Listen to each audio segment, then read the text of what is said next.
Hi, I'm Tamar Peters, Managing Director of Think Big Education. We've been very lucky today to be able to get Christopher Howard to come and join us for a chat on the new event that we've just launched in London, Wealth Propulsion Intensive. I see that Wealth Propulsion Intensive seminar is really an extension of your new book, Instant Wealth, Wake Up Rich, that has just reached the top Wall Street Journal's bestsellers list, and congratulations for that. Tell us a little bit about it and why you are specifically focusing on wealth. When I designed Wealth Propulsion, I designed it with a couple of things in mind. Number one, for the past 15 years, I've been, about 10 years, I've been actually teaching seminars on the road worldwide.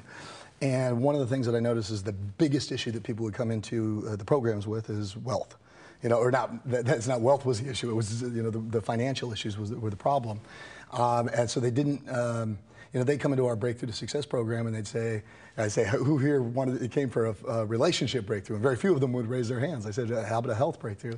And all of them would raise their hands for career and finances. So it became really evident that 90% of the people that were coming into the personal development programs were coming in primarily because their finances was a source of pain for them in their life.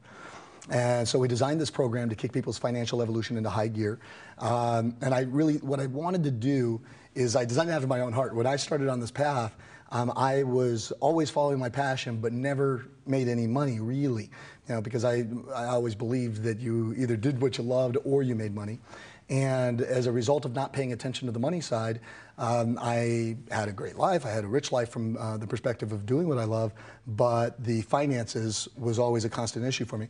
So it's been said that in life you either pay attention or you pay with pain. And if you fail to pay attention to your finances, just like any other area of your life, you'll pay with pain.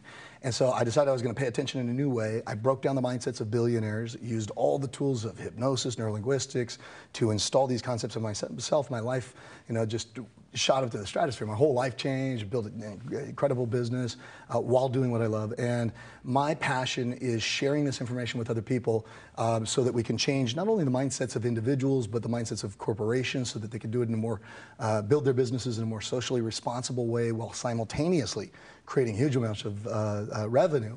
And, in the process, change the world, to actually eradicate poverty. I think that's a possible thing to do if we start with individuals. So Chris, what can the delegates expect from this 2.5-day event? When people come into the program, I think they could expect something totally different from a wealth perspective than one might expect in any other program. There's a lot of people out there that say, oh, what we got to do is look at the millionaires, and they've got the Millionaire Next Door and those types of books. And that's okay. But there's a distinctly different way of thinking between the richest of the rich in the world, the billionaires, and the millionaires. And so what I did was I looked at the richest of the rich and it broke down, how do they think? How do they make decisions? What do they value? What's important to them? What do they believe? And then we literally install these things at both a conscious level and an unconscious level using cutting-edge processes, hypnosis, really, really cool stuff. To upgrade people's thinking and really start a new path for them in life. And I always tell people it's not so much about the money as it is about the ability to put the scaffolding underneath any dream that you've ever had. And one distinct difference between millionaires and billionaires is that the millionaires will typically live very, very frugal lives, tuck the money away, and one day when they're 56 years old, 60 years old, they'll be very rich. Billionaires will go out there, buy whatever they want, turn it into a money-making asset, and enjoy it, and their lifestyle increases as a result of it. So what I look to do is teach people really how to make a lot of money, have a rich life, and have the lifestyle that they desire. Specifically, what subjects will you be talking about in the seminar? In Wealth Propulsion, one of the things I always tell people, I love this, I said, do you realize that Richard Branson's executive office is a hammock on the beach? And people, it stops people for a second. And then I ask the question, do you think there might be some different ways of doing things than you're currently doing them that might work in terms of producing wealth and growing rich? I mean, here's a guy who's got a $4 billion net worth, and he's got this hammock on the beach. Truly, that's where he's doing business from, talking about space travel and making sure that the fuel's green enough. I mean, he lives his life in a way where he gets to experience something that most people don't experience in life.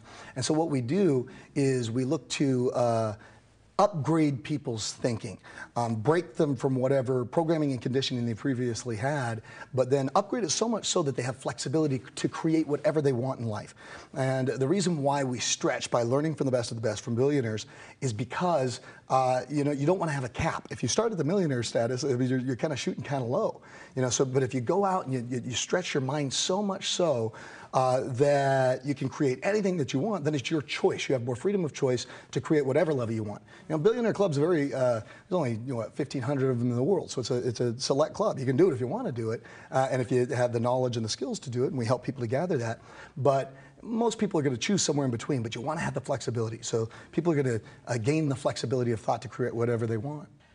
So how do you think that the different mindset around wealth can influence people, given that today we are being bombarded with such negative media all the time? Yeah, it's media, it's all sorts of things. I mean, what I look at it as being like a social hypnosis. And when I think about it, what I do is I don't so much hypnotize people into becoming wealthy as I do wake them up from the hypnosis they've already bought into, that they're not wealthy or they don't have the money that they want or that they can't get the money that they want. Right now, of course, the media is saying, hey, we're in time of recession, we're in this problem time.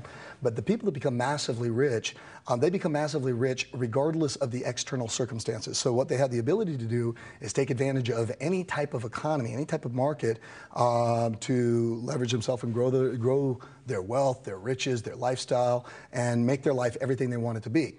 Other people make any reason or excuse they can to play small. And so it's all mindset. I say, Donald Trump did not become Donald Trump because he took a course in real estate. Warren Buffett did not become Warren Buffett because he took a course in share trading. It's not that the skills aren't important, but what's most important is what's between their ears. It's their mindset. And so, and more than any other time, when it's a time of recession or anything like that, it's most important that you be at the top of your game. Because the tide comes in, the tide goes out in terms of economy. And when the tide goes out, you get to see who's been swimming naked. What I mean by that is, the people that have the sharpest business minds, the best knowledge, the best skill, and they've learned from the best of the best, are going to have the advantage over everybody else in the marketplace. And those are the ones that thrive and survive in any economy. And quite frankly, the biggest fortunes in the world were made in times of economic downturn. You don't make money when you sell, you make money when you buy. And so it's finding those great opportunities. But what it takes is resourcefulness.